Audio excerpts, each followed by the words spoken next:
Chapter 1. The Hat with a Hidden Scar. It was in the early days of November, when the rains had begun to turn Baker Street into a glistening corridor of slate and soot, that I first took note of Holmes's restlessness. The fire in our sitting room at 221B smouldered low, and the air was thick with the mingled scents of damp wool and Holmes's Turkish tobacco. I had barely settled into my armchair, fresh from an afternoon's call at the infirmary, when my companion gave a sudden exclamation and leapt from his own seat by the hearth. He had fixed his eyes upon a small battered object on the table, one that had escaped my notice entirely. "Aha!" he cried. "We are summoned, Watson." I turned toward the table. There, resting innocuously beside the breakfast tray, lay a man's bowler hat, dun brown in color, rim-frayed, and crown creased as if by years of habitual tugging. I had not seen it arrive. No letter lay beside it, only the silence of the fog pressing against the window pane and Holmes's rising animation. "You recognize it?" I asked. Holmes smiled faintly. "Recognize? I know the very inner thoughts of its owner." He held it aloft by the brim, turning it in the gaslight with the reverence of a jeweler inspecting a flawed gem. "Consider, Watson. A gentleman's hat, once fine, now worn. But see here." He pointed to the band just inside the crown, where a peculiar marking caught the eye. "Do you perceive the faint indentation there? A scar, though not of the skin. This hat has a history." I stepped closer, inspecting the inside band. A faint trace, almost a burn, like the remnant of a once-sewn label now removed. "I see nothing to suggest a mystery," I said. "A man leaves his hat behind." "Ah, but the man did not leave it behind, Watson. It was brought." "By whom?" Holmes crossed to the door and opened it in one fluid motion. "Mrs. Hudson." Our landlady appeared, wiping her hands on her apron. "Yes, Mr. Holmes." "This hat. Who brought it?" She hesitated. "It was a boy, sir. Ragged sort, with a cracked voice and no hat of his own. Said it was urgent you see it. Wouldn't give a name. Just said, 'Tell Mr. Holmes the mark inside the hat will speak louder than a letter.'" Then off he ran into the fog. Holmes turned to me, his eyes gleaming. "A message, Watson, delivered not in ink, but in fiber and felt. The scar within this hat is not merely the trace of ownership. It is a cipher, a secret." I stared at the object with new attention. Holmes resumed his pacing. "The felt is Homburg. Fine quality, originally expensive. Yet the wear is disproportionate to its age. The owner has fallen upon misfortune recently, or else he is a man who clings to better times. The brim, creased inward, suggests nervous fingers. The stain near the band. Blood, Watson, dried but unmistakable." I leaned in closer. "And this," I pointed to a faded monogram sewn into the silk lining. "H.L. H.L., I murmured. "A name?" "Or the echo of one," Holmes said. "And look here." Beneath the lining, he produced his knife and, with a surgeon's care, loosened the stitching beneath the hat's crown. I recoiled slightly, but Holmes worked deftly until at last his fingers found what they sought, a thin scrap of paper tucked between the layers of fabric. He unfolded it. "What does it say?" I asked. Holmes read aloud, his voice steady. "The wound never healed. He walks again beneath the gaslight. November 3rd, do not trust the smiling one." I blinked. "A threat? A warning?" "More likely an invitation," said Holmes. "And today is November 3rd. At that moment, the door below rattled. We heard quick steps on the stair. "Speak of the devil," Holmes whispered. A knock. "Come." The door opened, revealing Inspector Lestrade of Scotland Yard, his coat flecked with rain, his face pinched with anxiety. "Holmes," he said without preamble, "we've a curious matter. A man found dead in Covent Garden. No wounds, no weapon. Yet he died as if struck by terror itself." "And his name?" Holmes asked quietly. Lestrade glanced at the hat in Holmes' hand, then back up with astonishment. Henry Lavington, banker.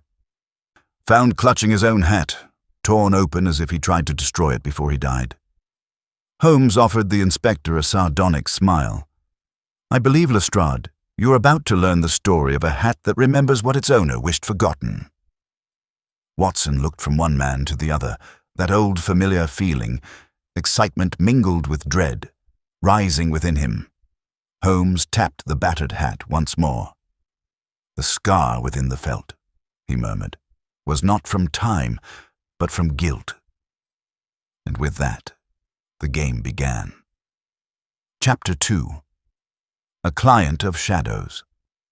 The fire had burned lower by the time Lestrade took the armchair Holmes indicated, though he remained perched on its edge like a man who might be summoned to chase down a ghost at any moment. His hat was soaked, his moustache a little less tidy than usual, and the tension in his shoulders spoke of a case already unraveling beyond his comfort. Well, said Holmes, steepling his fingers as he gazed at the inspector, a banker found dead, clutching a mutilated hat. His own, you say? Lestrade nodded gravely. Torn as if in panic, Mr. Holmes. Ripped open at the lining. Nothing else disturbed. And the cause of death? Lestrade hesitated. That's the odd part. No bruises, no blood, not a scratch on the man. And yet, his face. He paused, his brow furrowing. It was contorted in sheer horror. Eyes wide, mouth frozen in a scream that never sounded. He looked as though he'd seen something unspeakable, then died of it. Holmes stood, crossed the room, and struck a match to relight his pipe. And where exactly was he found? In a private alley off Tavistock Street, just behind the west side of Covent Garden Market, an old thoroughfare rarely used, cobbled with a few shuttered stalls and a boarded warehouse at the end.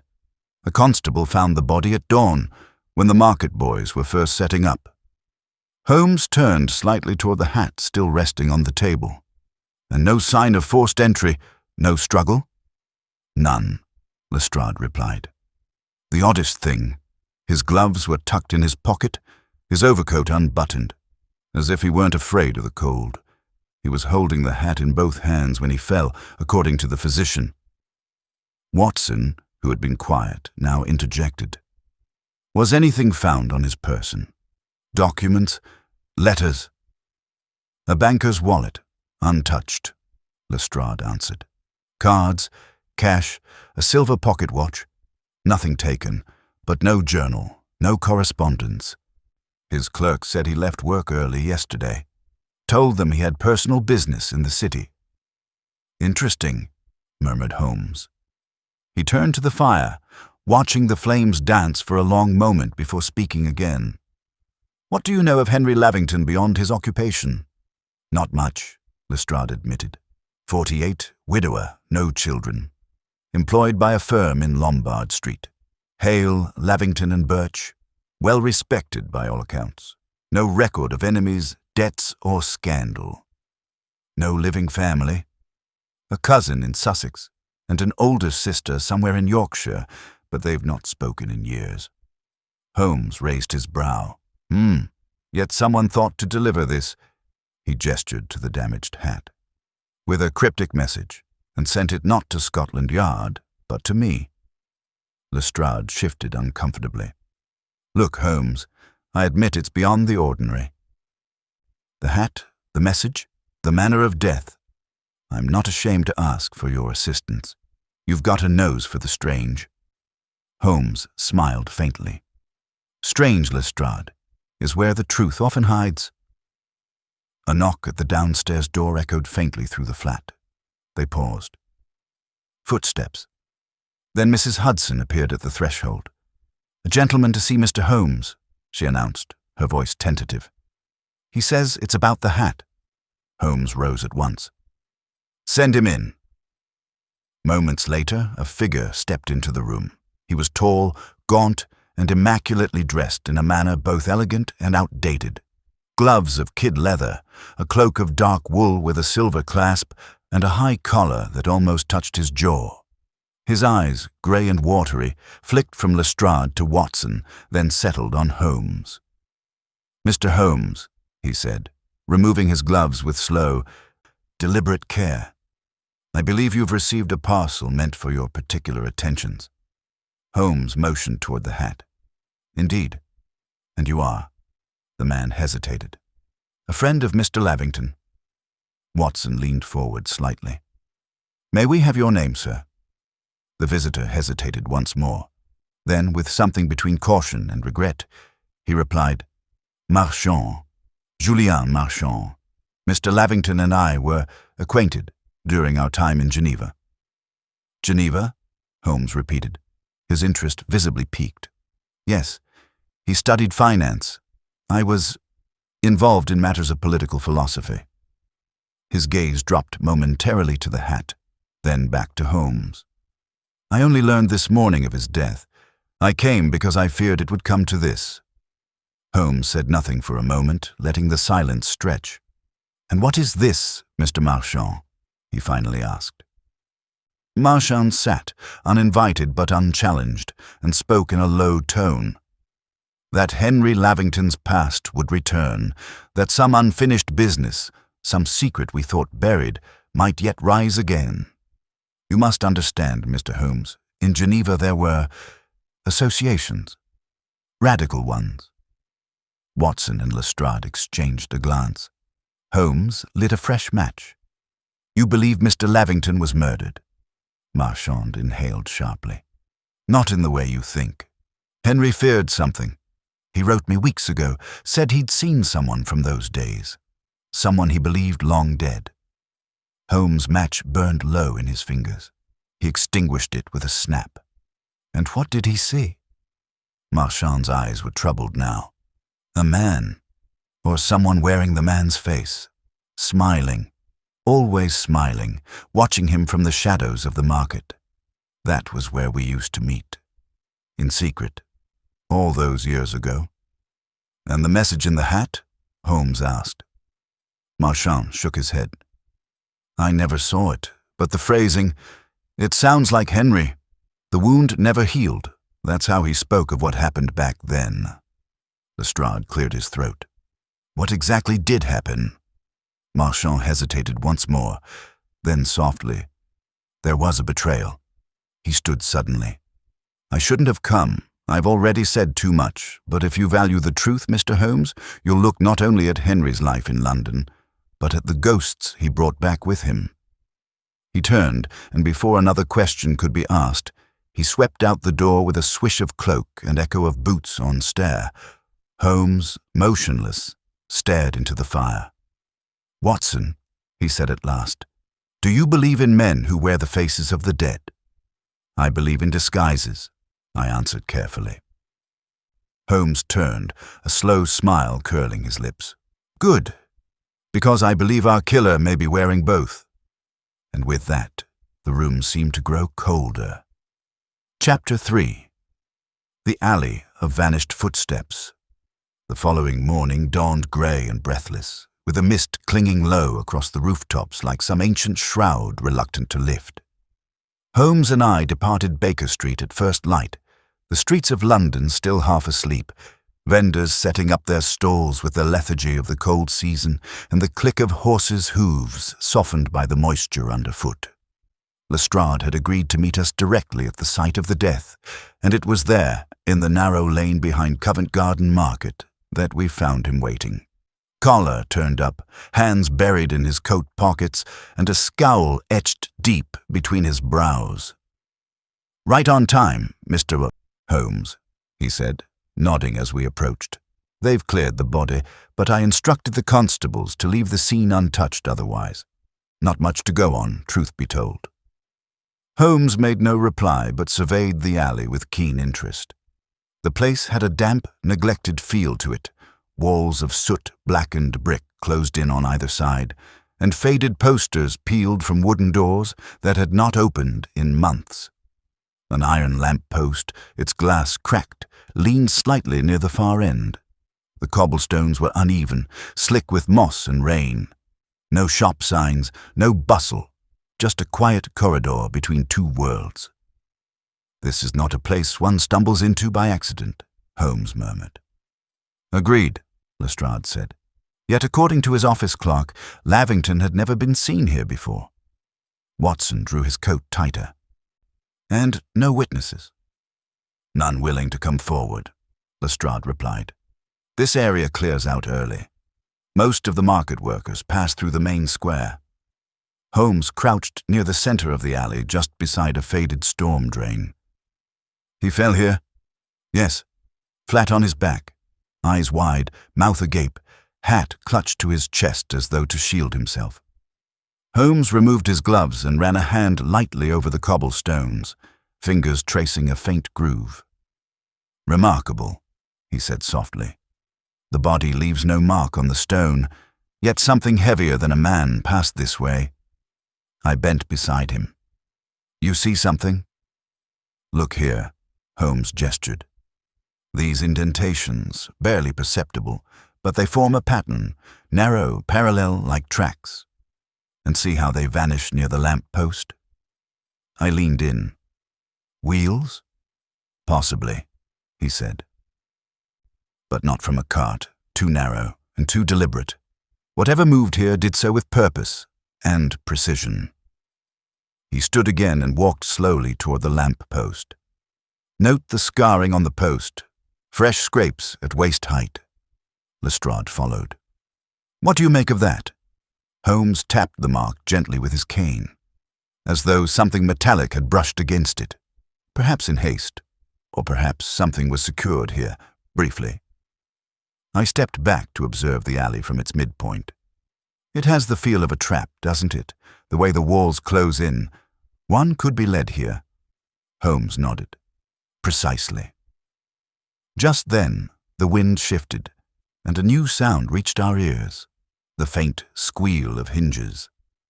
Holmes turned sharply. The door to the boarded warehouse at the alley's end had opened a fraction. Holmes crossed swiftly, motioning for silence. The door, though appearing sealed, had a gap just wide enough to admit a man sideways. With a quick glance at Lestrade, Holmes pressed his shoulder to the wood and slipped inside.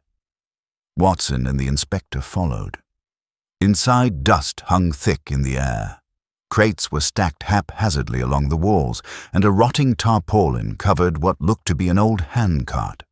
The room smelled of damp cloth and mildew. Holmes surveyed the shadows. A forgotten warehouse. Yet someone has been here recently. He knelt near a crate, brushing away a footprint. Size 9, I would estimate. Left recently, perhaps last night. Lestrade scanned the dark interior. But what would Lavington be doing here? Holmes moved toward a table tucked under the lone window. There, beside a rusted lantern and a stub of candle, sat an empty wine bottle and a single glass. A second, unlit candle had burned halfway down beside it. Holmes held the glass to the light. Fingerprints and dust disturbed. Our victim, or his visitor, was here. He turned suddenly to a cracked mirror propped against the far wall. Its surface was smudged, but not with dust alone. Someone had drawn upon it, and though most of the markings had faded, a few words remained visible. "Smile for the end." We exchanged glances. Holmes said nothing, but his jaw tightened. He brushed a finger along the mirror's edge, then turned abruptly to a small stack of papers pinned under a stone near the corner. He lifted them. "What is it?" I asked. Holmes scanned the pages.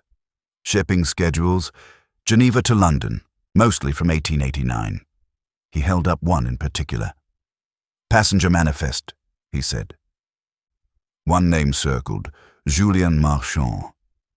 Lestrade's eyes narrowed. "Our visitor from yesterday." Holmes replaced the papers and stepped back into the center of the warehouse, deep in thought. Watson cleared his throat. "Do you believe Marchand lured Lavington here?" Holmes shook his head. If he had, he would never have come to us so openly. "No, I believe Marchand fears something, someone he thought long buried, and Lavington believed the same, but only one of them was found dead." Lestrade folded his arms. We could bring Marchand in for questioning. Holmes gave a sharp wave. No, not yet. Let him think himself unseen. He may yet lead us to the shadow that haunts this alley. He paused, casting a final glance at the mirror. Smile for the end, he repeated, a warning or a promise. As we stepped back into the alley, Holmes turned to the wall beside the door. He examined it for only a moment, then pointed. A single mark had been carved there, just above eye level, a half circle intersected by a single vertical line, simple but deliberate. Holmes traced it with his gloved finger. A symbol, he murmured.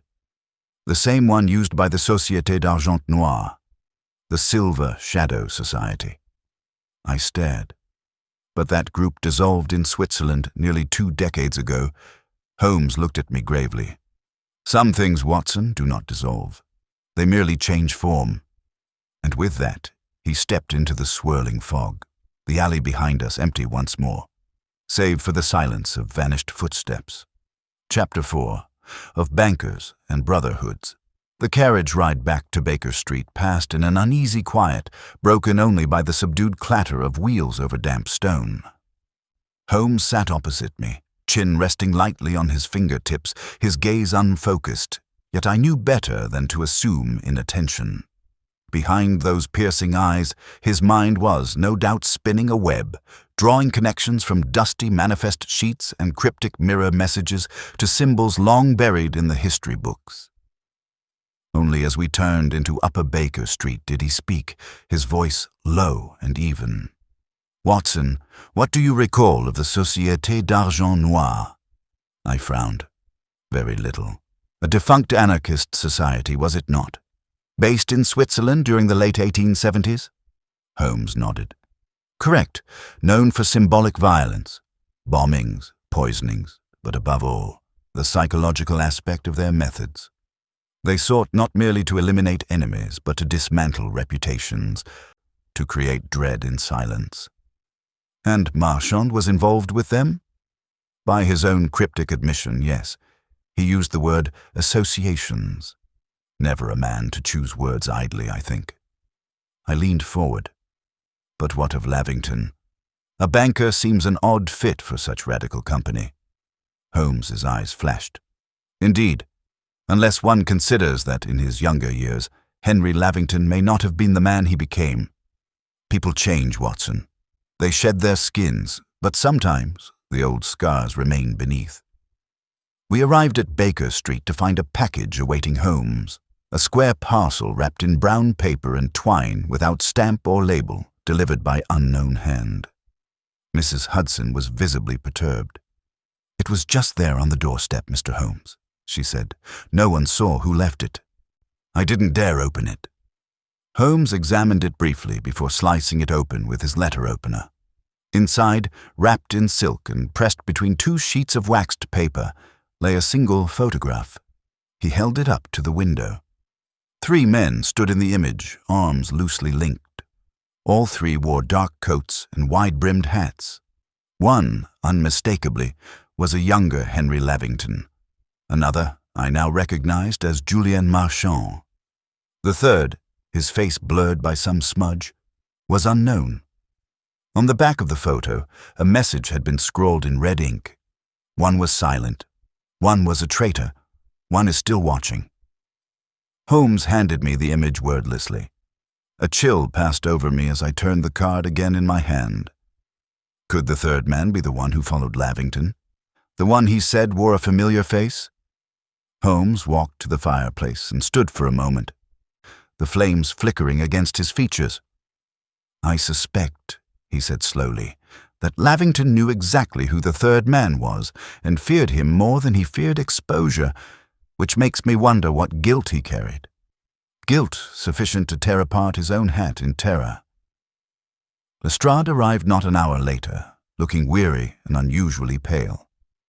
Holmes, he said without preamble, something's turned up. Or rather, someone.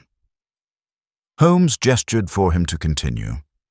Lestrade removed his gloves and rubbed his hands as though to warm them. We traced Lavington's final hours, After leaving his office at 4:15, he did not head toward his residence in Marylebone. Instead, he visited a private club in Kensington, the Rose Thistle. Holmes raised an eyebrow. A discreet establishment, if I recall. Very. We found a staff member willing to speak. Lavington met someone there just after 5. A man with a white scarf and a limp. Watson stiffened. A limp? Left leg, Lestrade confirmed. Couldn't get a name, but they shared a bottle of wine, then parted ways by 6. Lavington appeared agitated when he left. Holmes was already pacing. A white scarf, a limp, and an association with a hidden alley in Covent Garden. And there's more, Lestrade said. One of our men spotted a figure matching that description, loitering near the alley around midnight, but he vanished before he could be followed. Holmes came to a sudden stop. Do you recall the mark beside the warehouse door, Watson? I nodded. The silver shadow symbol. Holmes turned to Lestrade. You won't find the man with the limp by conventional means, Inspector. If this is truly the work of a resurrected faction, or someone imitating their methods, we must trace the ideology, not the man.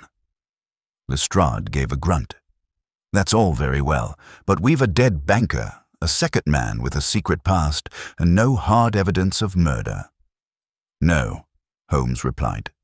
But we have something better, a pattern, and I intend to pursue it to its center. As Lestrade left, Holmes returned to the photograph and the coded note. One was silent. One was a traitor. One is still watching. He tapped the words with his finger. If Marchand is to be believed, he and Lavington were both haunted by the third. But which of them was the traitor? And who remained silent? I studied the image. You think the third man, the blurred one, is the killer? Holmes looked at me. Perhaps. Or perhaps he is merely the ghost that drives the hand. He moved to the window, gazing out into the falling dusk. Watson, we must speak to Marchand again, before someone else does. You believe he is in danger? Holmes turned slowly. No, Watson, I believe he already was. But whether from his enemies or his past is the question. He held up the photo once more. Tell me, when a face is erased from a photograph, is it to forget the man, or to protect him? And with that, the fire crackled louder, and the room grew still again, as though listening for an answer neither of us yet understood. Chapter 5. The man with the limp Holmes insisted we set out at once. The shadows had lengthened by the time we arrived at Marchand's lodgings, a narrow row house tucked discreetly along Grafton Way, a location chosen not for convenience, but concealment. A pale light flickered behind the upper window as we approached. Holmes paused beneath the threshold, eyes narrowing. No carriage marks in the street, he murmured. No fresh footprints in the mud. We may be in time. He knocked thrice and crisply. For a moment there was no answer. Then the door creaked inward and Marchand himself appeared, holding a lamp. Mr. Holmes, he said, voice tight with caution, I feared I might see you again. And yet you answer the door, Holmes replied with a faint smile. May we come in? Marchand hesitated, then stepped aside. If you must. The inside of his quarters bore the stark cleanliness of a man who lived more among thoughts than comforts. Sparse furnishings, heavy drapes drawn tight, and a coal fire barely stirring in the grate. A desk stood against the far wall, piled with books in French and German, some of them bearing the markings of radical political tracts. But it was the painting above the fireplace that caught my attention. A dark oil canvas depicting a shattered clock tower, its hands missing, the sky behind it painted crimson. Marchand followed my gaze. It is from Lausanne, he said softly. The night the bells stopped ringing. Holmes turned to face him fully. Tell me about the man in the photograph, Marchand, the one whose face was blurred. Marchand stiffened.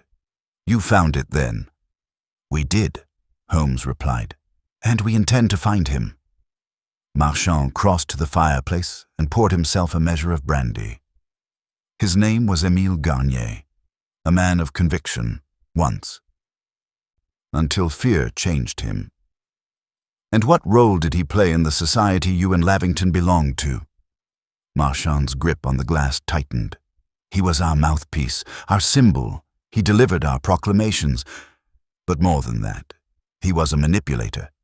He could look into a man and see what he most feared, and then speak it aloud in just the right tone to make him tremble. Watson frowned. You speak of him as if he were not simply persuasive, but theatrical. Marchand gave a bitter smile. Theatre is a weapon, Doctor. Garnier knew it better than most. Holmes stepped closer. So what happened? Marchand set the glass down untouched. A plot emerged within the society.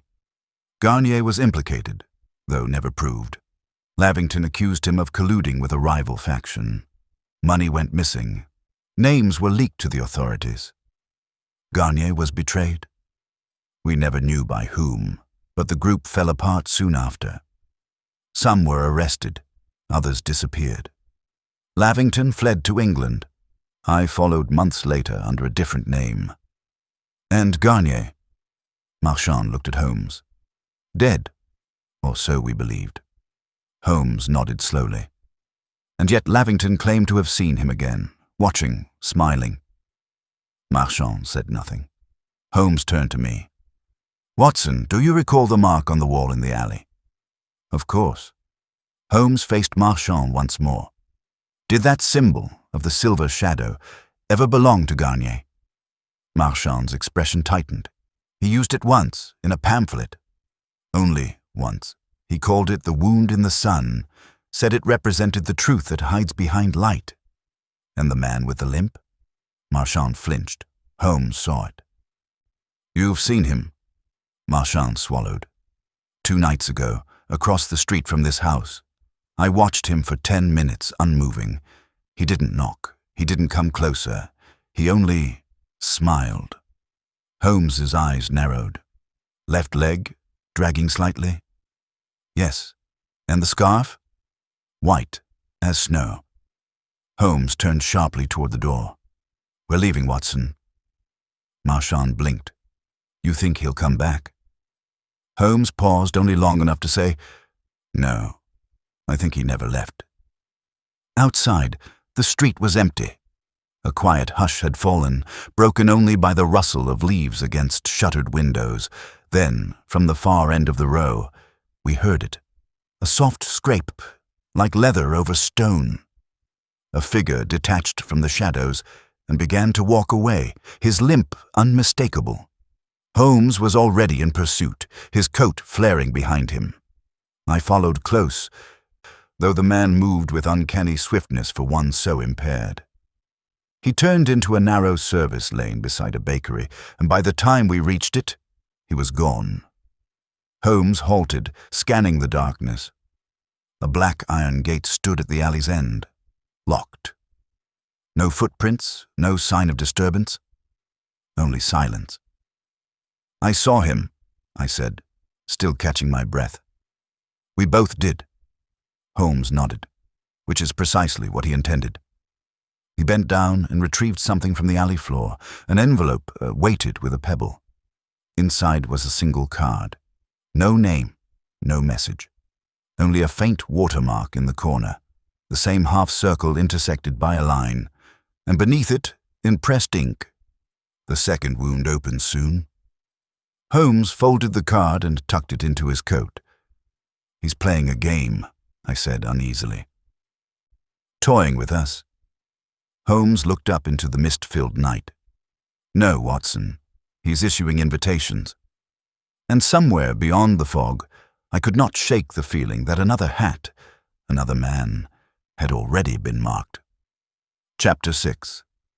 The Second Wound. By dawn, the rain had returned to London, a steady, whispering drizzle that soaked through gloves and crept beneath collars as if the city itself had begun to sweat from some unspoken fever. Holmes had not slept. I found him at the window, still in his dressing gown, smoking silently. his eyes locked on the opposite rooftop. "You've been standing there for hours," I said, drawing the curtains back slightly. He didn't turn. "We missed him by seconds, Watson." "The man with the limp?" Holmes nodded. "A phantom in the night, yet flesh and blood enough to leave footprints and threats. The envelope he dropped was not a warning. It was a schedule." I moved toward the fireplace, where the card lay atop a stack of morning correspondence. Its pressed words, "The second wound opens soon," seemed to deepen in menace the longer one stared. Holmes at last turned from the window. "I believe," he said quietly, "that a second victim is already in place." Before I could speak, the door below burst open. Heavy footsteps climbed the stairs in haste, and a moment later, Lestrade entered, soaked to the knees, breathless. "You were right, Holmes," he said. "Blast it all, you were right." Holmes' eyes narrowed.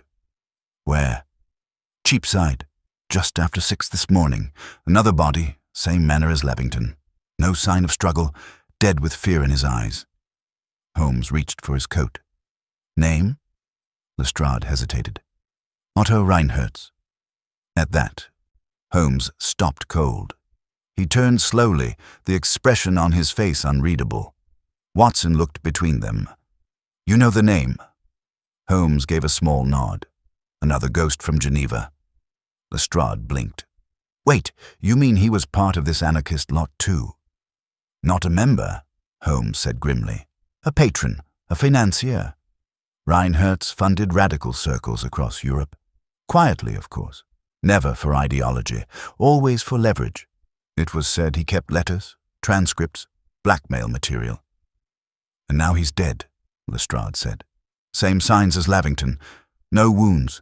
Face frozen and—" "You'll like this, Holmes," clutching a torn glove. "Left hand. Seam ripped open." "A wound hidden within," Holmes murmured. "The same motif." We arrived at the scene an hour later. Reinherz had been found in a private reading room above a modest tobacconist. The shopkeeper claimed the gentleman rented the room once a week, always alone, always early. He had opened the door that morning to deliver the day's newspaper, only to find the banker slumped in the chair, his gaze locked on the window, lips parted in horror. Holmes moved through the space with gloved hands, his touch so light it barely disturbed the air. "No sign of intrusion?" he asked. "None," Lestrade said. "Windows locked from the inside. Single entrance. The door was closed when we arrived." Holmes crouched beside the chair, examining the glove Reinherz still held. "Stained," he noted. "Not blood. Ink. A smear. Just along the thumb seam." Watson peered closer, as though he had gripped something recently written. Holmes turned his attention to the fireplace. There, among the ashes, was the blackened remnant of several sheets of parchment. He reached in with tongs and retrieved a corner not yet fully consumed. Across its edge, a line of writing remained visible, marked with the sun's wound. He smiled again. Holmes straightened.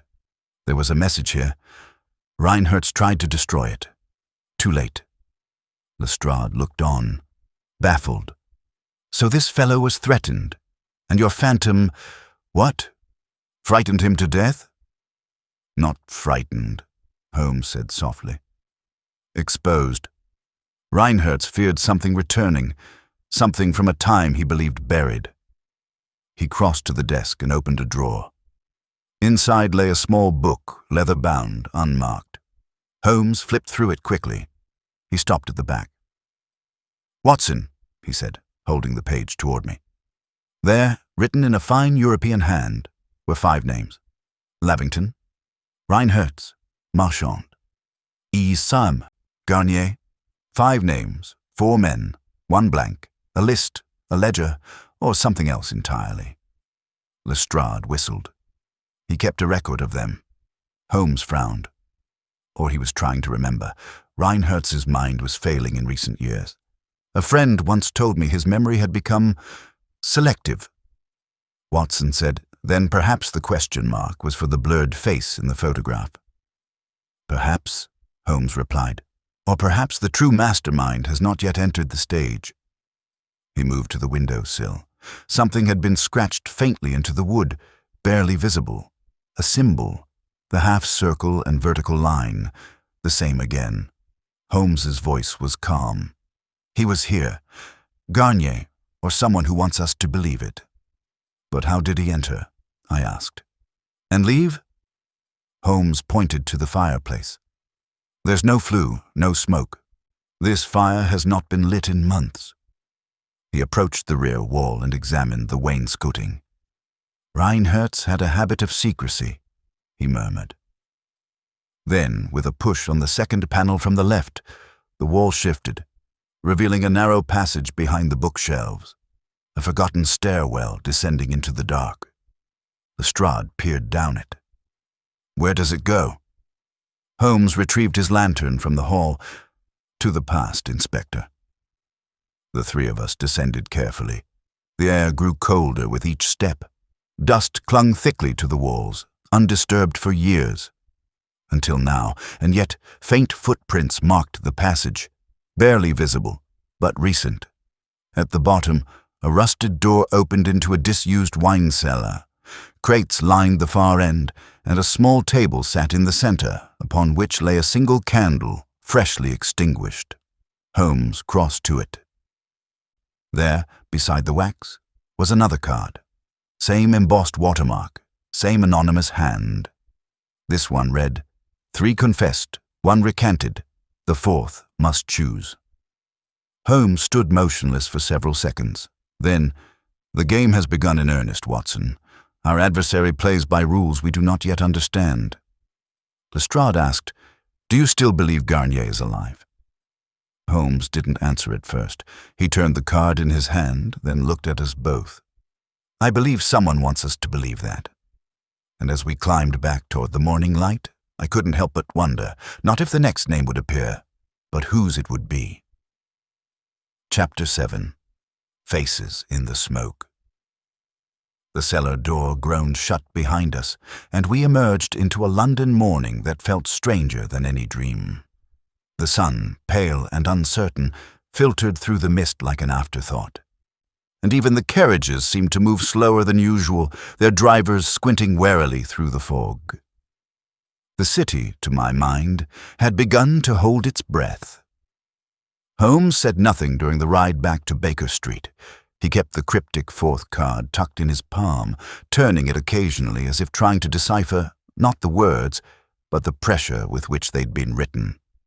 I'd seen him like this before, when a case moved from the realm of calculation into something more personal, more haunted.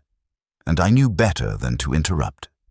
It was just past noon when we reached 221B. Mrs. Hudson, as always, greeted us with quiet concern. There's a gentleman waiting in the sitting room, Mr. Holmes, she said softly. He didn't give his name. Holmes frowned. Tall, sharp-featured, military bearing. Mrs. Hudson looked surprised. Why, yes. How did you... But Holmes was already ascending the stairs 2 at a time. I followed quickly. Inside, seated rigidly by the fireplace, was a man of about 50, his mustache trim and precise, his eyes grey and restless. He stood the moment we entered. Mr. Holmes, Dr. Watson, I am Colonel Peregrine Carstairs. Holmes inclined his head. Of the Bengal Rifles, I believe. Retired since '92. Served near Assam during the border skirmishes. Carstairs blinked. That's quite right. Now, how did you know? Your gait favors your right leg, but not from recent injury. The callus on your forefinger suggests saber drills, not pistol. And the silver chain at your waist, native to only 2 regiments, yours among them. Now, Colonel, what brings a soldier of the Empire to my parlor on such a morning? Carstairs cleared his throat. I received a letter, Mr. Holmes. No return address. Delivered by hand. He produced a folded sheet of creamy paper. Holmes opened it carefully. There were only 8 words. scrawled in the same red ink we had seen before. You were the fifth. Do you remember Lausanne? Watson drew in a sharp breath. Holmes's eyes did not leave the page. And do you, Colonel? Carstairs hesitated. I spent a brief time there, yes.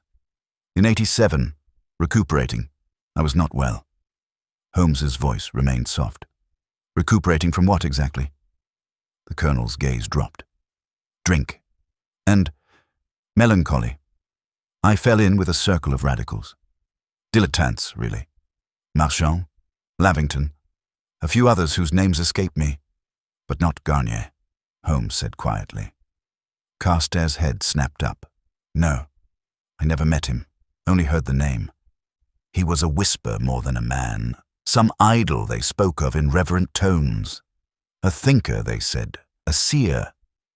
And what did you believe? Carstairs clenched his fists. That they were playing a danger and didn't understand the cost. I left before things turned serious.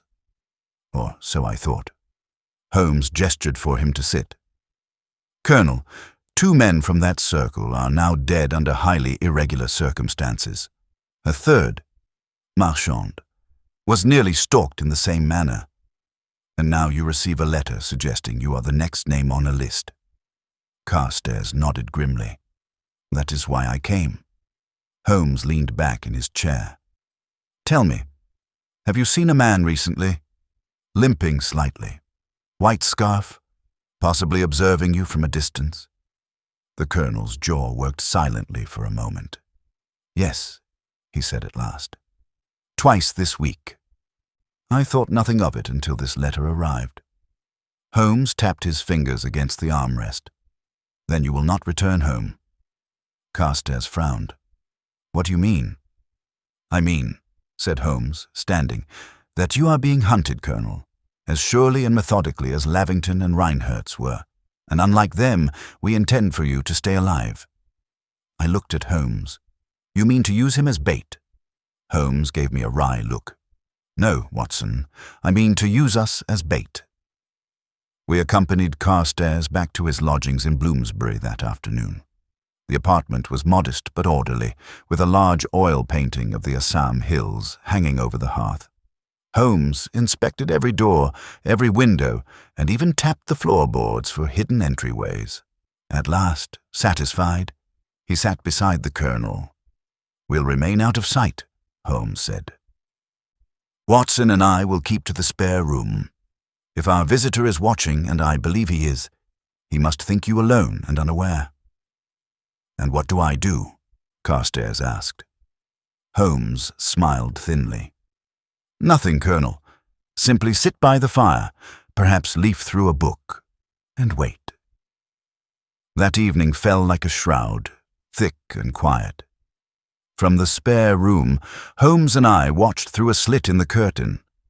Carstairs sat as instructed, pipe in hand, the flicker of firelight playing across his features. Outside, the street was silent. At 9:30, Holmes nudged me gently. There. A figure across the street. Still. Watching. The man stood half-concealed in a doorway, face obscured by shadow and scarf. But the limp, subtle and unmistakable, revealed itself when he shifted his weight. Holmes did not move. Neither did the man. Time passed, slow and brittle. Then, without warning, the man stepped forward, not toward the door, but toward the window. Holmes whispered, "He wants to be seen." Carstairs, unaware, stood from the hearth to stoke the fire, and in doing so, turned directly toward the window. The figure outside smiled. Even from a distance, the expression was unmistakable, broad, hollow, and fixed. Carstairs staggered back as if struck. Holmes burst from the room. I followed. By the time we reached the street, the man had vanished. Only a single card remained, pinned beneath a loose cobblestone. Holmes picked it up. "The 5th has remembered, the 6th will burn." Holmes turned to me, face pale. "He's escalating." "Then who is the 6th?" I asked. Holmes looked back toward the window, where Carstairs stood clutching the curtain, his face drained of color. "I fear," Holmes said, "that the 6th may not be part of Lausanne at all." And for the first time, I saw true dread in his eyes. Chapter 8. A house already burning. The carriage wheels hissed over the wet cobblestones as Holmes and I sped back toward Baker Street. The mist had thickened again, rolling over the city like a slow, suffocating tide, and every gas lamp's glow seemed dimmer than it ought to be, as though the very light of London had begun to retreat. Holmes sat rigidly across from me, one gloved hand clenched around the latest card, the other pressed against his lips in silence. The words echoed in my mind as they surely did in his. "The 6th will burn." At last, I spoke. "You think the 6th target is someone outside Lausanne, but why?" Holmes lowered the card into his lap. "Because, Watson, Carstairs' reaction was genuine. He remembered Garnier, yes, but his remorse was fleeting and his terror immediate. Whoever is behind this knew precisely when to strike. That requires more than memory. It requires proximity." "You mean the killer is already among us?" "I mean the killer is not simply avenging the past. He is crafting a new message, a message written in escalating horror. Lavington died in silence. Reinherz died after destroying what he had written. Carstairs was meant to watch himself die, but he lived, which leaves the 6th, a figure meant not only to suffer, but to serve as spectacle." We arrived at Baker Street to find Mrs. Hudson frantic. "Oh, Mr. Holmes," she cried, "Inspector Lestrade is inside. He's been pacing like a madman." We hurried upstairs to find Lestrade standing by the fireplace, face drawn and fingers gripping his bowler. "There you are," he said at once. "I've been sending men across half the city trying to find you." "What's happened?" Holmes asked. "There's been a fire." Holmes's eyes narrowed. "Where?" "Charing Cross Road, private residence, small place above a bookbinder's shop. The man who lived there was found half burned, face down in his own study. Gas lamp shattered, curtains soaked in kerosene. We're still working to identify him." Holmes crossed the room in 2 strides. "And the fire was set?" "Deliberately." "No question." Holmes turned to me. "The 6th has burned." Lestrade raised a hand. "That's not all. There was something on the wall written in the soot." Holmes's voice was sharp. "What?" Lestrade hesitated. "Just one word. Recant." Holmes fell into the armchair. For a moment he stared into the cold fireplace, lips parted but silent. Then, "Watson, coat, now." Lestrade blinked. "Where are you going?" "To Charing Cross," Holmes said, "before the ashes blow away." The air outside the burned building reeked of scorched wood and wet stone. The shop below had been cordoned off, the windows blackened and cracked, the scent of old books now smothered by smoke. A constable stood watch, but Lestrade waved us through. Upstairs, the damage was complete but not total. The fire had gutted the study, burning hot and fast, but it had not spread far. Someone had wanted destruction, not chaos. A clean wound. Holmes stepped over the threshold, careful not to disturb the soot. On the far wall, partially smeared by smoke, the word still lingered. "Recant." "Written with a gloved finger," Holmes muttered. "But not by the victim." Watson moved toward the desk, or what remained of it. "There's something here." Beneath a half-burnt drawer, charred but legible, was a paper, once folded, now half unfurled.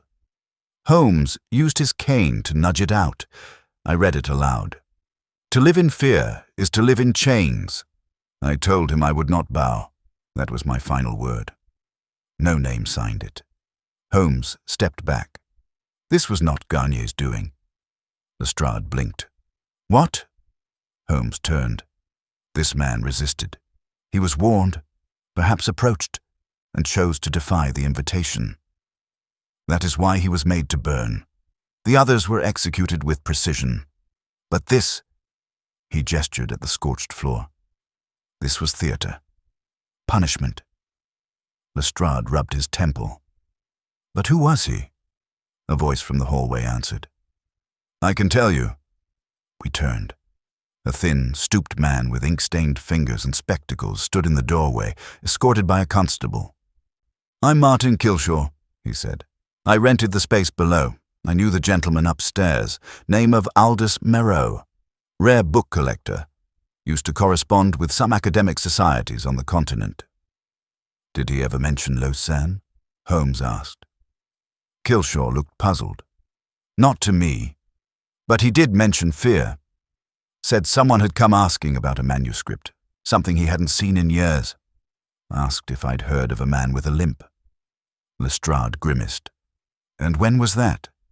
3 days ago. He stopped opening his post, hadn't left the building since.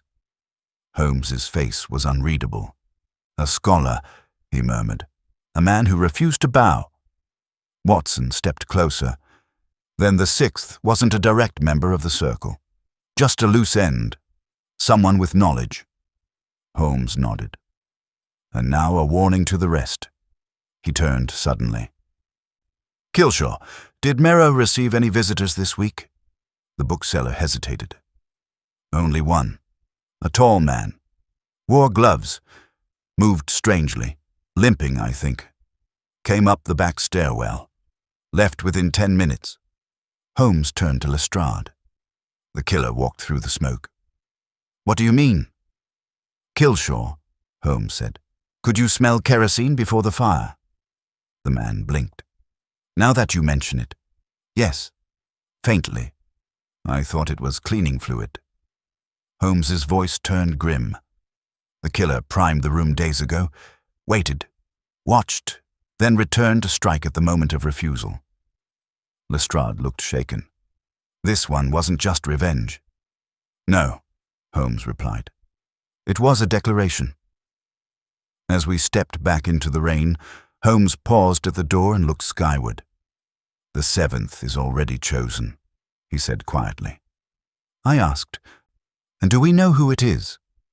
Holmes looked at me, his eyes darker than I had ever seen them. I fear we do, Watson. And he said no more until the firelight of Baker Street flickered once again. Chapter 9.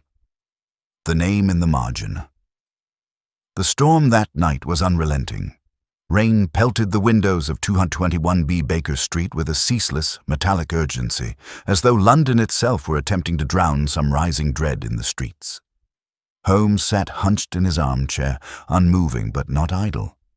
I could all but hear the machinery of his mind turning, each tick of the clock matching some inward rhythm of deduction.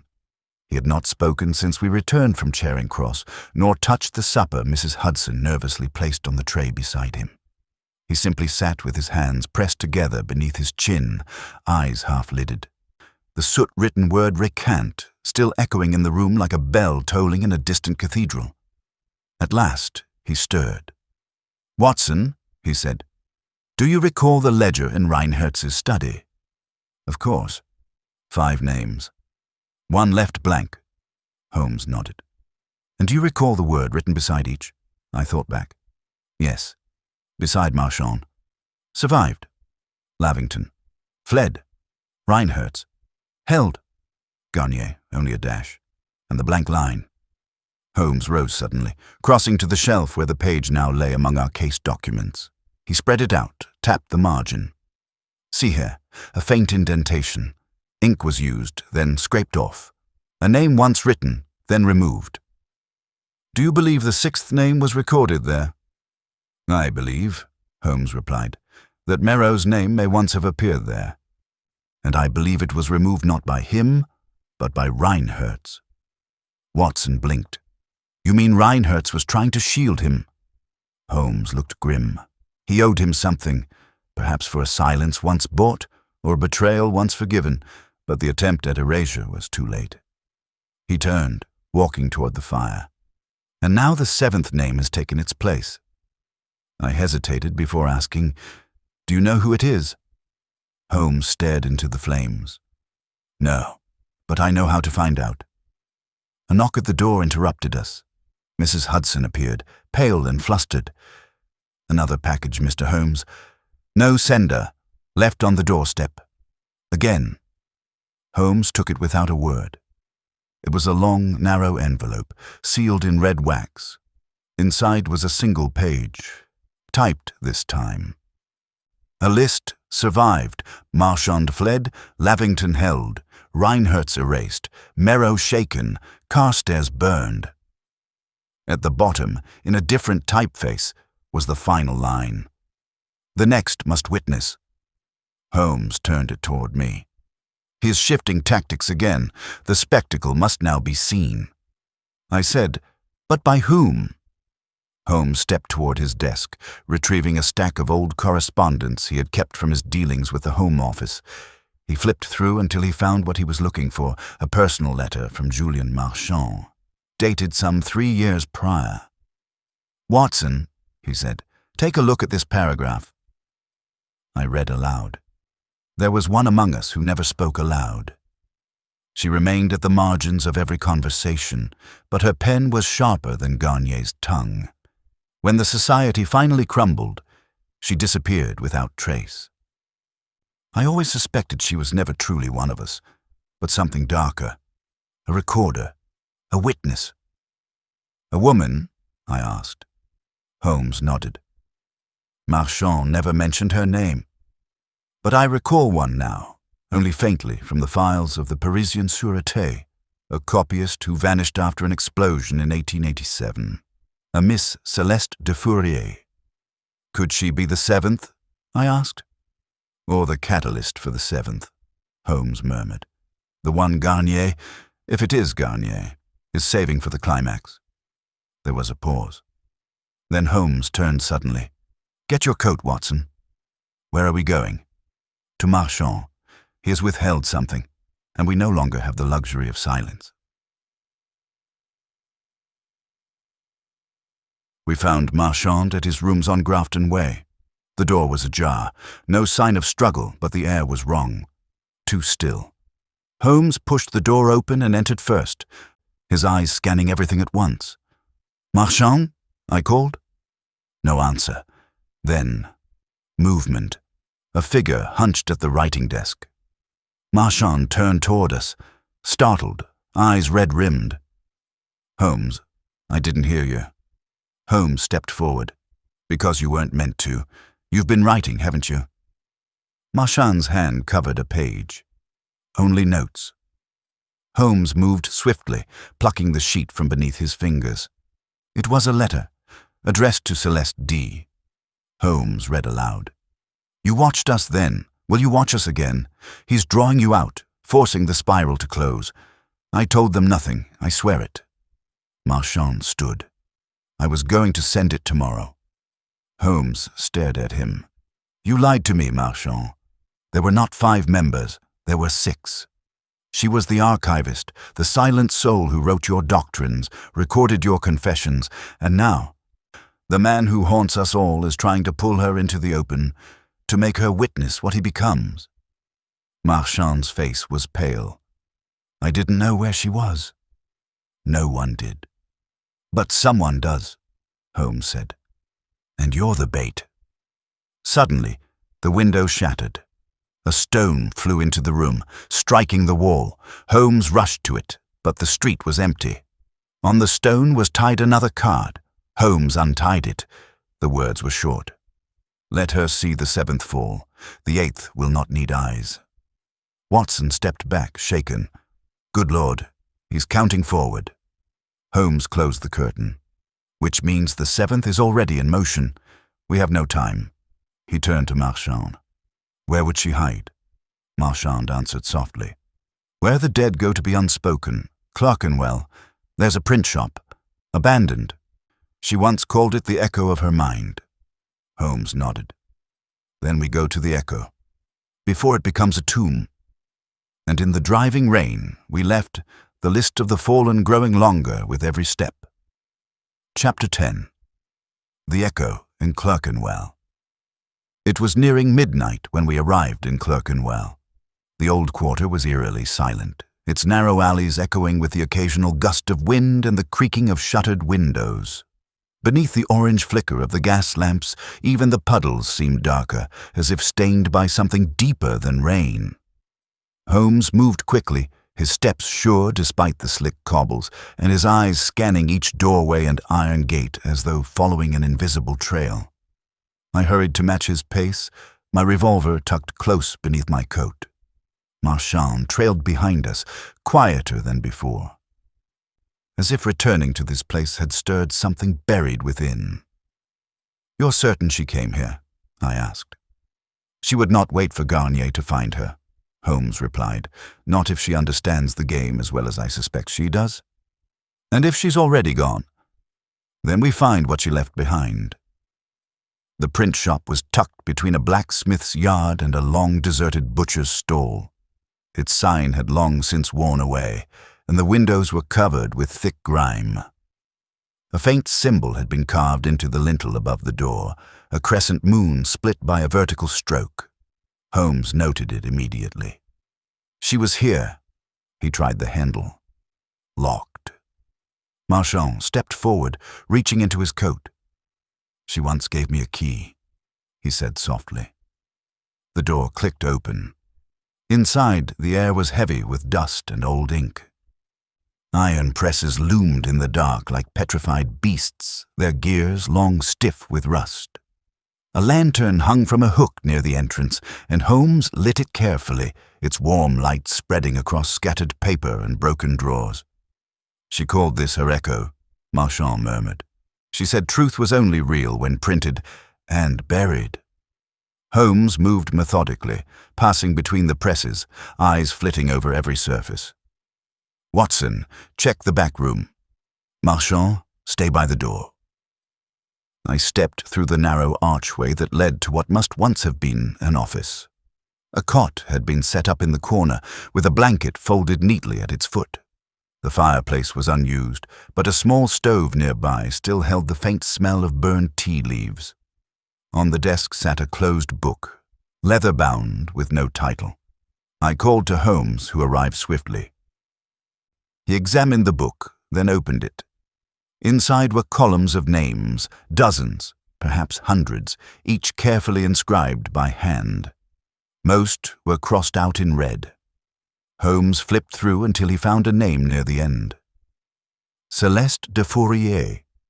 Witness beside it, no cross. No mark. He turned the next page.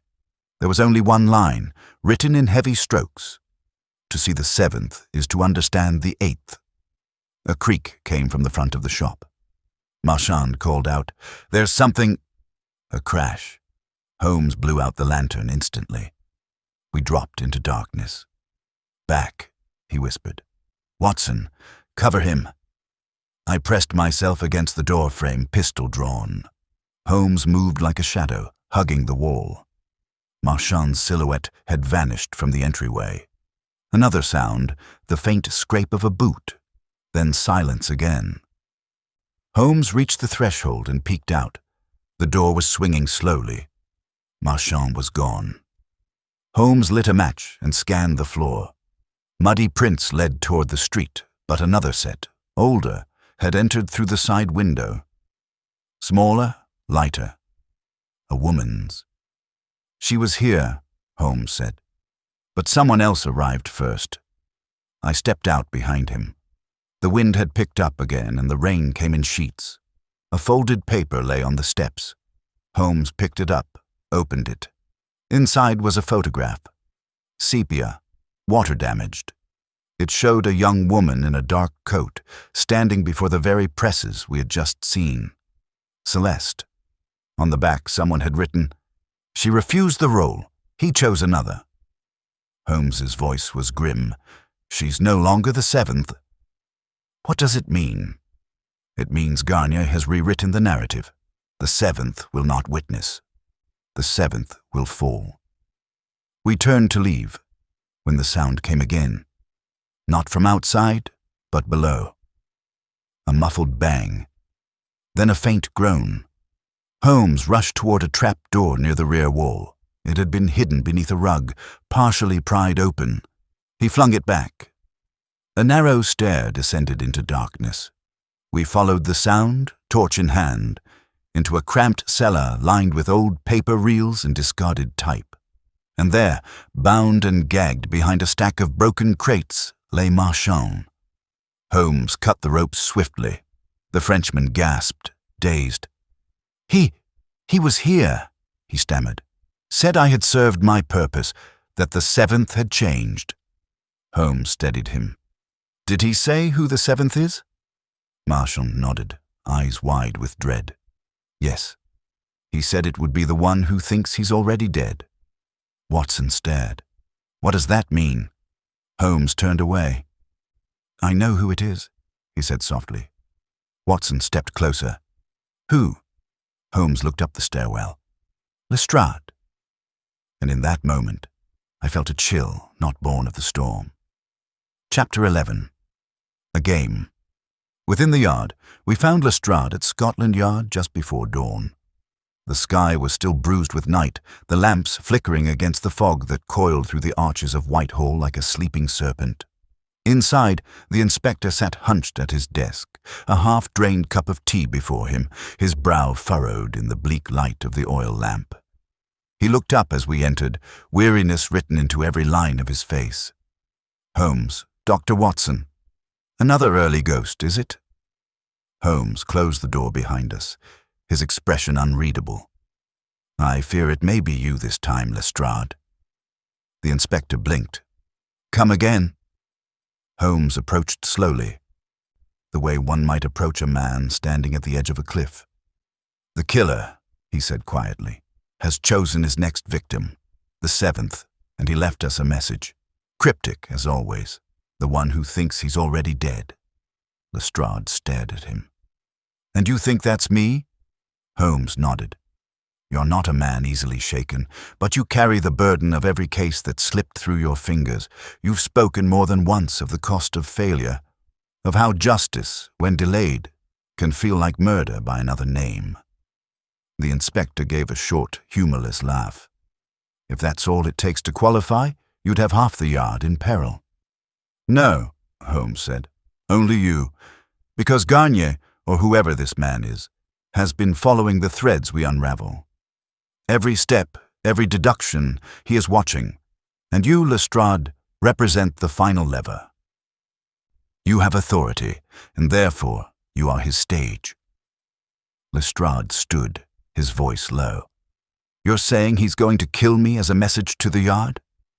I believe, Holmes replied, he wants to transform the yard. Through terror, through spectacle, a crime within these very walls, unsolved, unpreventable, would rattle every man in uniform.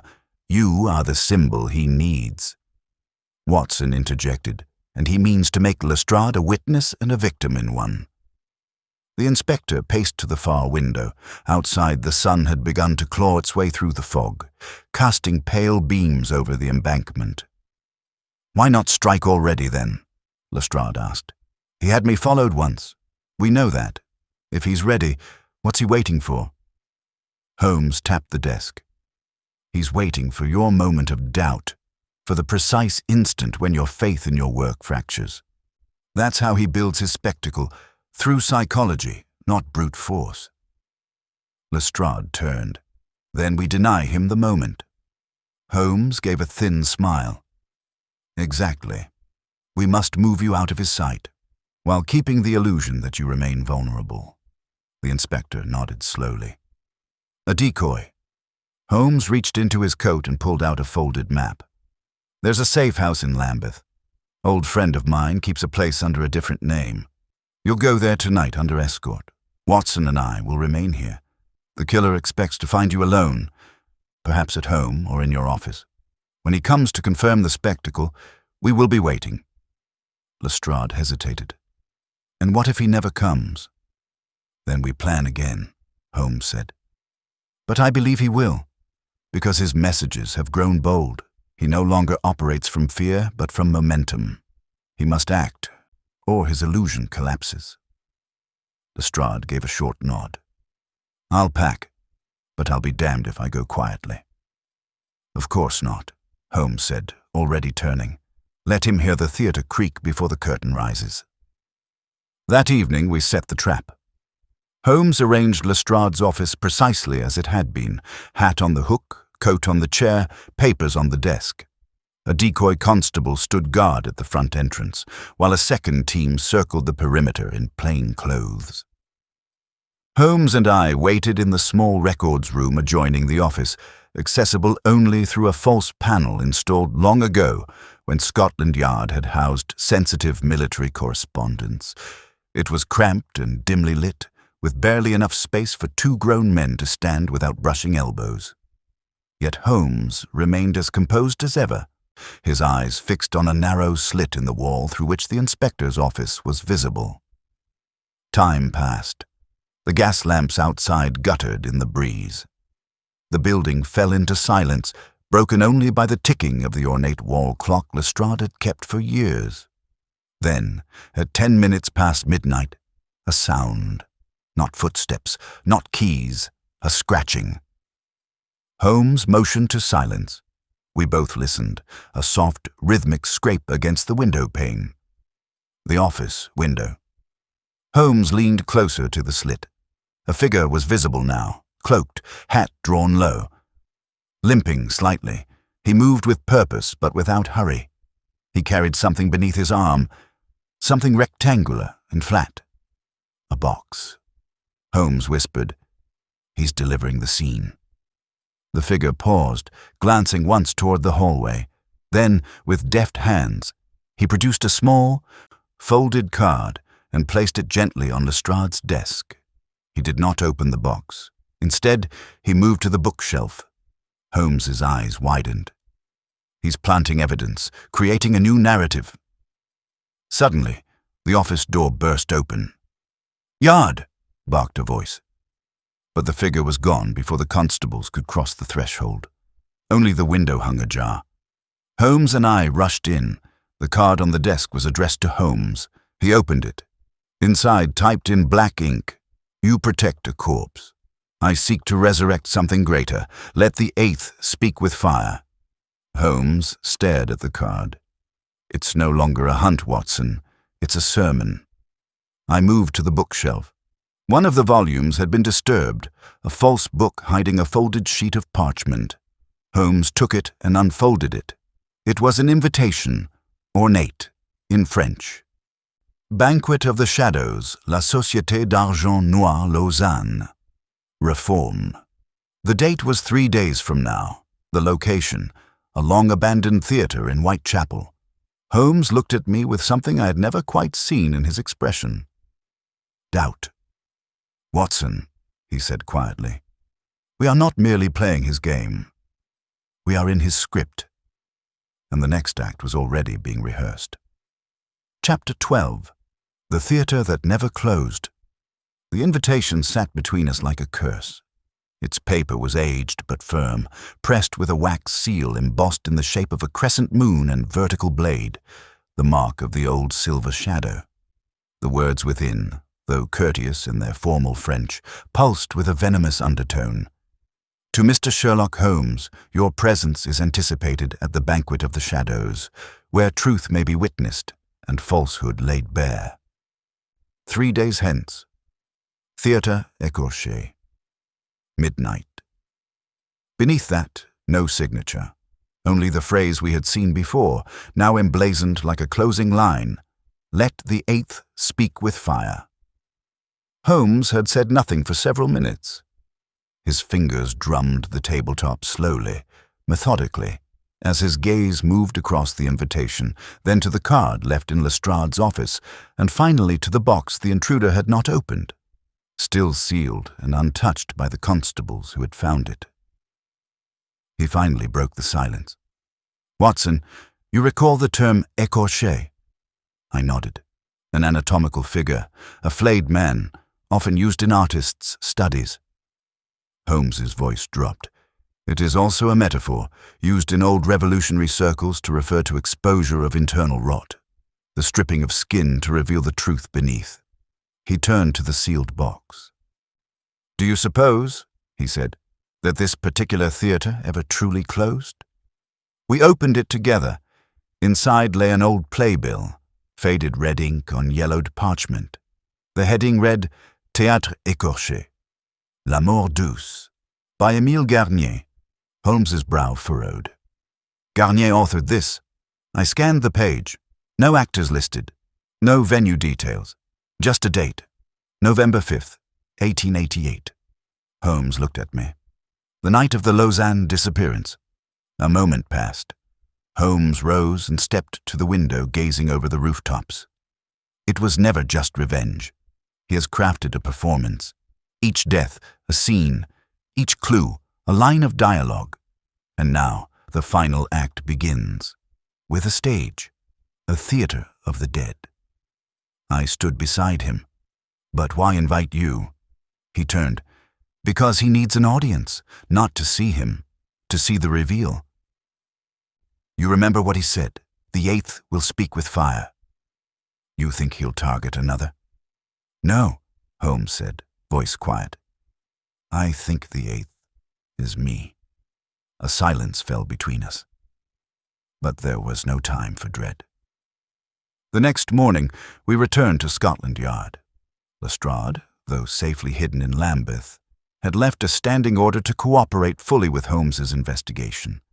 We reviewed everything, the names, the symbols, the sequence of events, and one detail emerged, something we had overlooked. Watson was the first to speak it aloud. The map of fire. Holmes looked up. Go on. The locations of each death. Lavington in Covent Garden, Reinhardt's in Cheapside, Merrow near Charing Cross. The arson points form a ring, not random, intentional. Holmes sprang from his chair and cleared a table. Paper, charcoal. Watson, help me. We began marking the sites. Each death fell into place, equidistant around Whitechapel.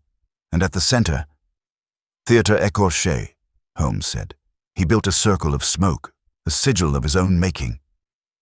A constable entered just then, out of breath. Mr. Holmes, urgent telegram from Lausanne, came through the embassy. Holmes opened it and read aloud. Émile Garnier, reported dead in 1888. Grave confirmed, body exhumed last week, remains intact. No signs of forgery or tampering, identity assured. I stared. Then who? But Holmes only murmured, then the man behind the mask is not Garnier. He stared into space, which means the final deception is deeper still. Suddenly, his face changed. Watson, Lestrade must be warned. Why? You said he was safe. No one is safe in a theater, Holmes said. Especially when the final act requires a witness. We reached Lambeth by nightfall.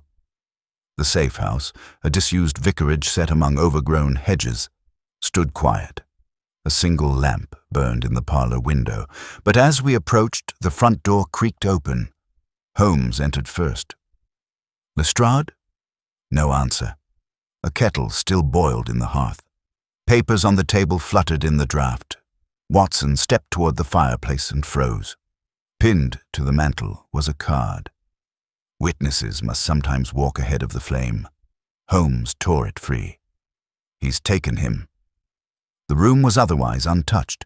No struggle, no sign of entry, only the faintest smear of soot along the doorframe. I spoke carefully. Holmes, this is an invitation. He nodded slowly. Yes. Garnier, or the man who wears his legend, has written the final page. We are to come to the theater. Not to prevent the act, but to bear witness to it. Holmes closed the fireplace grate. Then we go. And we go armed with every fact we've gathered. He turned to me. No more reaction, Watson. From now on, we move ahead of him. We turn the script. We decide the ending. I saw the glint of resolve in his eyes, the spark I had seen at Reichenbach, and again in the case of the 3 students, but this time it carried something heavier, not dread, responsibility. We stepped out into the dark, toward a theater that had not housed applause in decades, and somewhere beyond the fog, a man waited, cloaked in ash, his final bow already rehearsed. Chapter 13. The Proscenium of Shadows. The fog thickened as we moved eastward. Even the gas lamps struggled to pierce the shroud that clung to Whitechapel's cracked stones and soot-stained brick. Holmes walked ahead with urgency, his coat billowing behind him like a stage curtain in a rising wind. I followed in silence, the revolver under my coat a steady weight, my mind turning over the last message left at the safe house. Witnesses must sometimes walk ahead of the flame. Not a threat, we realized, but a stage direction. Theatre Écorché stood where Whitechapel narrowed into a dead-end alley known to few outside the underworld. The theatre had long been condemned, its doors boarded, its windows bricked, and its name forgotten even by those who haunted the surrounding streets. Yet there it stood, grim and waiting, a mausoleum to memory and misdirection. Holmes stopped at the iron gate. A single flickering lantern hung above the entrance, casting a golden pool of light that seemed wholly untouched by the rest of the world's decay. "It shouldn't be lit," I murmured. "That's the point," Holmes replied. "The show is about to begin." He pressed his hand to the gate. It creaked open without resistance. Inside, the air was thick with dust and the scent of old wood and damp velvet. The lobby had been cleared of rubble. Faded red curtains still clung to the entryway like skin over bone.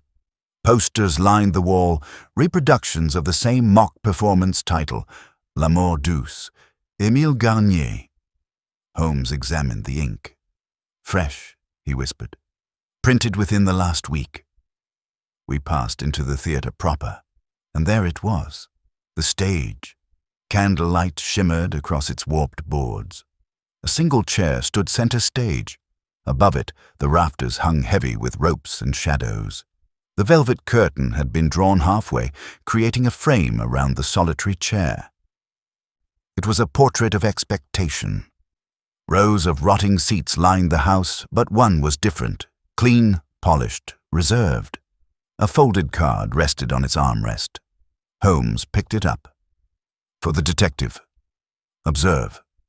Understand. Intervene, if you can." Holmes did not sit. Instead, he turned to the wings and strode behind the stage. I followed, our boots crunching softly over dust-covered planks. Behind the curtain, the real theatre emerged.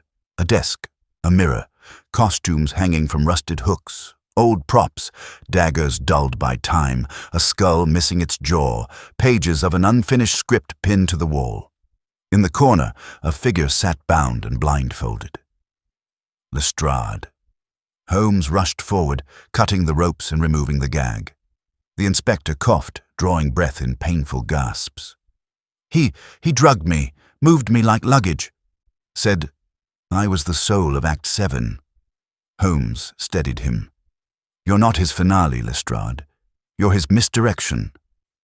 We heard the creak then, not from behind us, but above. Holmes looked up. The fly loft, high above the stage, stirred with movement. A figure, cloaked and hunched, loomed behind the scrim. Slowly, he descended the side staircase, boots silent on the wood. We froze. He wore no mask this time. A man in his 60s, perhaps, with a face long and pale, eyes sunken but alive with terrible intelligence. His white scarf was neatly knotted at the throat, and he moved with a deliberate grace, his limp barely noticeable. "Welcome," he said, a voice thin as parchment. "You arrived, Mr. Holmes, punctual as always." Holmes stood straight. "You're not Émile Garnier." "No," the man said, "but I am what remains of him." "I was his understudy." He smiled at the term, the smile never reaching his eyes. "I watched him speak. I watched him burn. And from the ashes, I built my own play." Holmes spoke evenly. "Who are you?" The man bowed just slightly. "Laurent Duvin, once his copyist, his chronicler, his voice when he had none." I felt my blood run cold. Holmes's voice remained calm. "You were the sixth wheel, the forgotten one." "I was the quill," Duvin snapped. They never understood. They let the movement die. Garnier died with silence in his mouth, but he stepped forward. I turned memory into ritual, regret into stagecraft. Every man who forgot Garnier has now remembered him through fire. Holmes held up the final invitation. You crafted a story, but stories must end, and you brought us here to see it. Duvin nodded. The final act, the unmasking, the flame. He raised one hand. Above us, the groan of shifting rope. A lantern swung down from the rafters, precariously suspended above the stage. It tipped, just slightly. Holmes's eyes snapped upward. The theatre's soaked, he whispered. He's prepared it. Duvin took another step. I offered each of them a role. Lavington refused. Reinhertz begged. Merrow recanted. Marchand, he watched. And Lestrade here, he does not even know what part he played. He turned to Lestrade. You buried the last file, the records of Lausanne. You were told to close the case. You did. You made Garnier disappear. Lestrade shook his head. I was a junior constable in '89. I never saw those reports. But your name was on the cover sheet, Duvin said softly. That was enough. He stepped to center stage and looked up. Now the flame. He reached into his coat. Holmes moved first, tackling Duvin before his fingers found the matchbox. They crashed to the boards. Watson rushed forward, grabbing the box from Duvin's hand and flinging it to the side. Holmes pinned him, breath tight. The story ends here. Duvin only smiled. You forget, detective. The audience has already seen the script. A hiss from above. The lantern. It dropped, but it struck not the stage, but the chair. Flames burst upward. Watson dragged Lestrade back. Holmes threw Duvin aside and leapt for the curtain's edge. We escaped through the side entrance as the fire rose. Inside, the theatre groaned, and Theatre Écorché burned. Not with fury, but with intention. Holmes turned once, watching the flames consume the velvet and the dust, and though Duvin was taken into custody that night, calm, satisfied, smiling, we both knew the final line had been delivered. Only the epilogue remained. Chapter 14. The ashes speak softly. The morning after the fire, Whitechapel was blanketed not in fog, but in smoke. A pale, lingering haze drifted over rooftops, rising gently from the charred shell that once called itself a theatre. Scotland Yard had cordoned off the site before dawn, but not before a crowd gathered.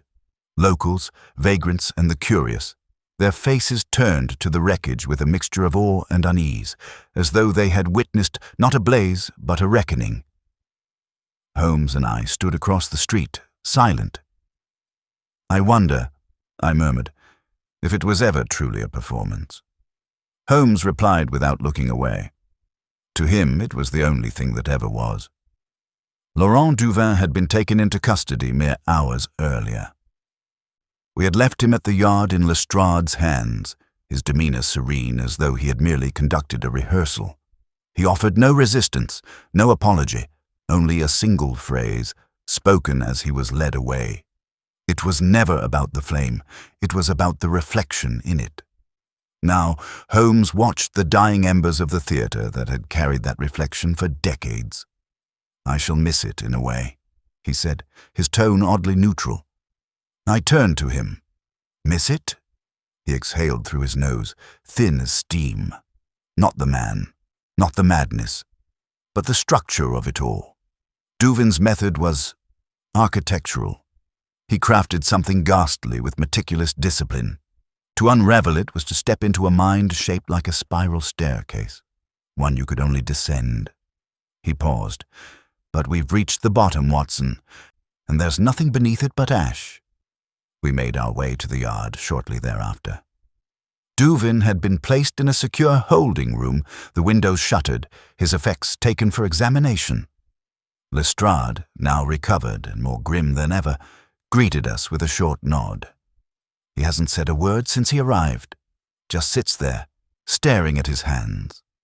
Holmes nodded. He already delivered his message. Everything beyond this is just curtain call." We entered the room. Duvin looked up slowly. "Ah," he said, "the final audience returns." He smiled. Not with triumph, but something more elusive. Completion. Holmes didn't sit. He remained standing, towering slightly above the man. "You never wanted to kill Lestrade," Holmes said. "You wanted him to watch, to hear the fire behind him." Duvin nodded. "Every audience has its chosen witness." "And the eighth?" I asked. Duvin's eyes slid to mine. "Mr. Holmes." "Of course." He leaned forward. "You see, Doctor, I never sought to defeat your friend. That would have been crude. What I wanted was to pull him in, to make him see the same spiral I saw, because only he could appreciate it fully." Holmes spoke softly. "You thought I'd sympathize." "No," Duvin said. "I thought you'd understand, that we live among masks, that truth is nothing until it is shown." "You staged murders," I snapped. "You called it truth, but it was theater built on blood." Duvin turned toward me. "Exactly. Truth is what survives the fire." Holmes held up the final page of the burned script we'd recovered from Theatre Écorché, a half-charred monologue delivered by a character titled The Observer. "He watched the world forget. He lit a fire not to destroy, but to cast a final shadow. So the shape would be remembered." Holmes placed the paper on the table. "You wrote that long before your first death." Duvin nodded. The script was always complete. It only waited for its audience. Holmes stepped back. "We're done here." As we left the room, Duvin called out, "One more thing, Mr. Holmes." Holmes turned. "In your file drawer, right-hand side, third folder, the one you've never opened." That's where my name first appeared. Holmes didn't answer. He closed the door behind us. Outside, in the yard's long corridor, I stopped him.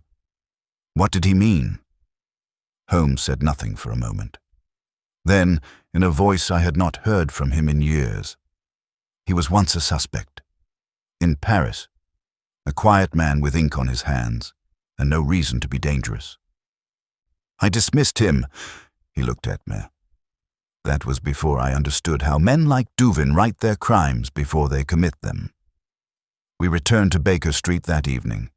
Holmes said little as he dropped into his chair and stared into the fireplace, now lit with a modest flame that offered warmth, not menace. "There will be no trial," he said at last. "He'll be deemed unfit. Mad, intelligent beyond comfort, but mad." "And what of the others?" I asked. "Marchand has vanished. Carstairs returned to the country. The rest," he trailed off. "Ghosts now." He picked up his violin and plucked a dissonant note, then another. "You asked whether it was truly a performance," he said. I nodded. He stared into the fire. "It was, but not for Duvin." He turned to me. "It was for me." And then, in the low light, Holmes played a single, slow phrase, a minor melody with no resolution. It hung in the air like the final line of a forgotten play. Not an ending, just the echo of one. Chapter 15. Reflections in the file.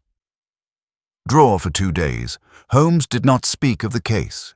He answered no inquiries from the yard, declined 2 invitations from the Home Office, and ignored even Lestrade's cautious note suggesting the press had begun to circulate rumors of a criminal mastermind unmasked in a forgotten theater. He did not reply. Instead, he occupied himself with a series of arcane monographs on soil types in the Thames Valley and spent hours at the fireplace, his violin resting unused on the windowsill beside him.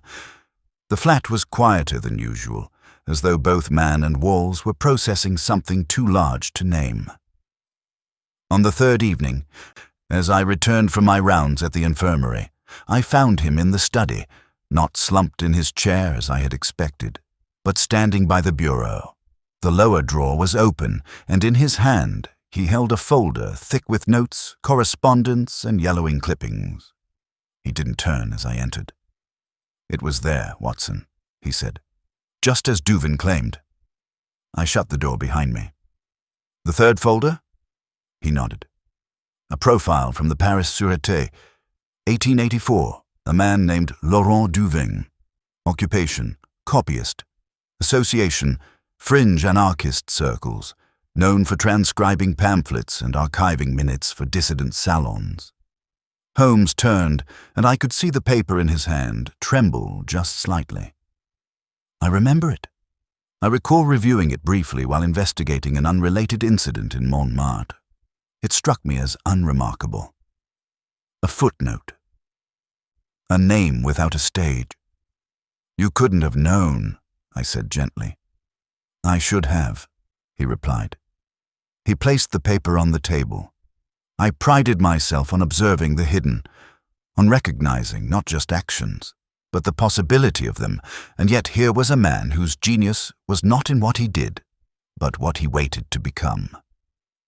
I stepped beside him and looked down at the file.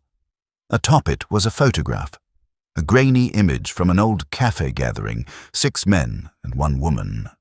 I recognized Marchand and a younger Lavington. Garnier stood behind them, his face partially turned. And there, seated at the edge of the table, notebook open, gaze lowered, Duvin, unassuming, mild, forgettable. Holmes tapped the photo with 1 long finger. He never wanted to lead, he wanted to record. And he spent decades turning that record into a script. We stood in silence for a moment. Then Holmes moved to the desk and withdrew a sheet of paper, crisp, fresh, untouched. He sat and wrote, the scratch of his pen deliberate. When he finished, he handed it to me. It was a list. Short, precise. The cast of La Mort Douce, according to Duvin's own logic observed by Holmes. 1. The architect, Émile Garnier, dead but eternal. 2. The witness, Julien Marchand, missing, possibly observing still. 3. The traitor, Henry Lavington, killed by fear. 4. The memory, Otto Reinherz, killed by guilt. 5. The silence, Aldous Merrow, killed by defiance. 6. The shaken, Colonel Carstairs, survived, but scarred. 7. The distraction, Inspector Lestrade, meant to be watched. 8. The audience, Sherlock Holmes, chosen not to solve, but to see. 9. The scribe, Laurent Duvin, arrested. And yet, did he finish? I looked at Holmes. Did he? Holmes rose and paced slowly to the window. Duvin built an ark, but every story has its flaw. Even the most obsessive playwright cannot account for absence. He turned back to me. There was someone he never reached. I blinked. Celeste de Fourier? Holmes nodded. She vanished before his theatre took form. His notes never confirmed her fate. Marchand believed she fled to the colonies. If that is true, then Duvin's cast was incomplete. I frowned. But why does that matter now? Because in his mind, Holmes said, the narrative was sacred. Every role accounted for. Every flame meaningful. And yet she remained the missing shadow, the original witness, unburned, unseen. That will gnaw at him. Holmes returned to the desk. He'll try to speak to her, even from his cell, and when he does, we'll find the letter. I considered this. Then what will you do? Holmes sat down again, folding his hands before him. I'll write her first. He smiled faintly. I'll tell her the performance ended, that the script is ash, and that the audience chose not to applaud. A knock interrupted us. Lestrade, his expression unreadable. They've moved Duvin to Belmarsh, he said. He's quiet, but he's requested a single book, the original script. Holmes gave a dry chuckle. He wants to reread his reflection. Lestrade stepped in and placed a second folder on the desk. Also, something odd. We recovered this from the dressing room at the theatre. We missed it during the fire. It's Well, you'd best see. Holmes opened the folder.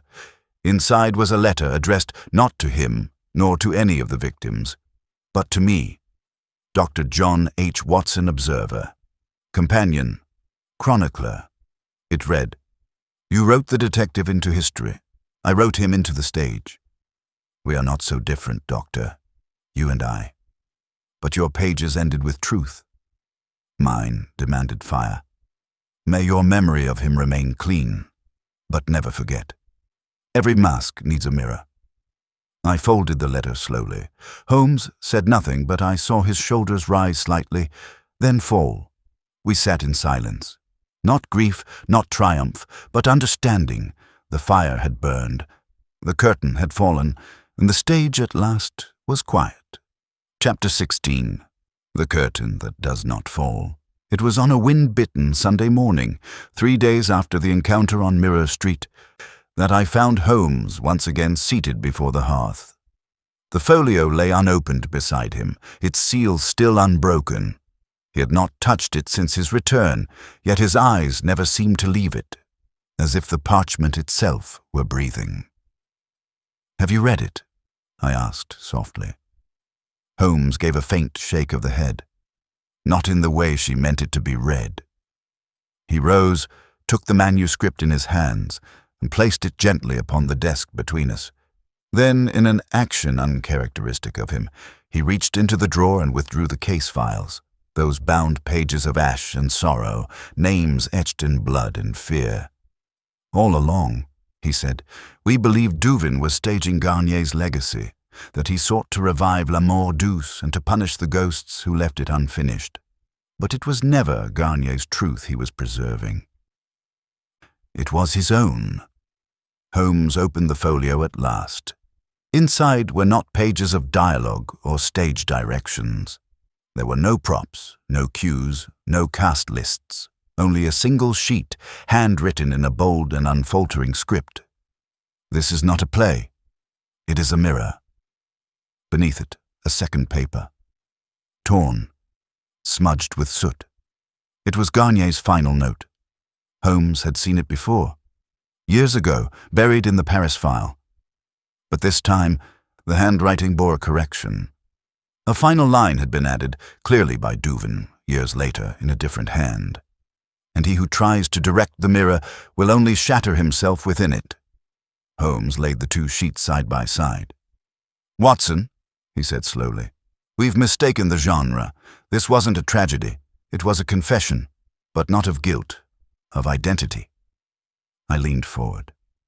"Explain." He gestured toward the folio. Duvin never intended to be Garnier's acolyte, nor his avenger. He sought to become him. That is why he followed the survivors, tailored their deaths to scenes from La Mort Douce. Not out of vengeance, but because he was reconstructing himself through their ends. I was silent. He believed, Holmes continued, that Garnier had been a mirror, shattered too soon. Duvin wasn't preserving the past, he was completing his own mythology. "And Celeste?" I asked. Holmes nodded. The final variable. The uncast role, the only person who saw Garnier before the spiral began. She fled not to escape the fire, but because she feared what Duvin might become. She understood him better than we did. He stood now and moved to the window, hands behind his back. She let me see her, not to warn, but to witness. She knew the curtain had fallen. But she also knew I would never be satisfied until I saw the stage one last time. He turned. "And now we close it. Truly." I said nothing, letting the weight of the past weeks settle. Then Holmes struck a match. With no ceremony, no final speech, he set fire to the folio. The flames rose steadily, consuming the parchment, the spiral, the last ashes of Duvin's shadow. Only silence remained. 2 weeks passed. Spring touched London faintly. The fog less stubborn in the alleys, the air less burdened by ghosts. The Yard moved on. Lestrade was promoted. The case of Théâtre Écorché was quietly archived as solved by anonymous tip. and the public forgot, as they always do. Holmes resumed his routines with little comment. The violin returned. The chemical stains reappeared on his cuffs. A monograph on the variants of chalk in cathedral crypts arrived by post. Yet I sensed something had shifted. One evening, as we sipped tea by the hearth, I asked, "Do you believe she'll return?" Holmes was quiet for a long moment. "No," he said. "But then again, theatre is never truly about the actors. It is about the silence between the scenes." He stirred his tea absently, then added, "And perhaps, Watson, we must sometimes leave the stage before the final applause, or risk becoming the very fiction we sought to unravel." In the month that followed, I often caught Holmes gazing into the mirror above the fireplace, not studying his features, but looking through them as though the glass might ripple and whisper. He never spoke of the hat again, nor the scar beneath its brim.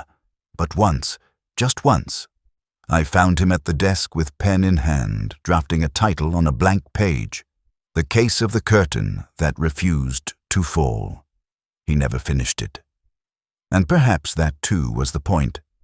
The play had ended, but the reflection remained.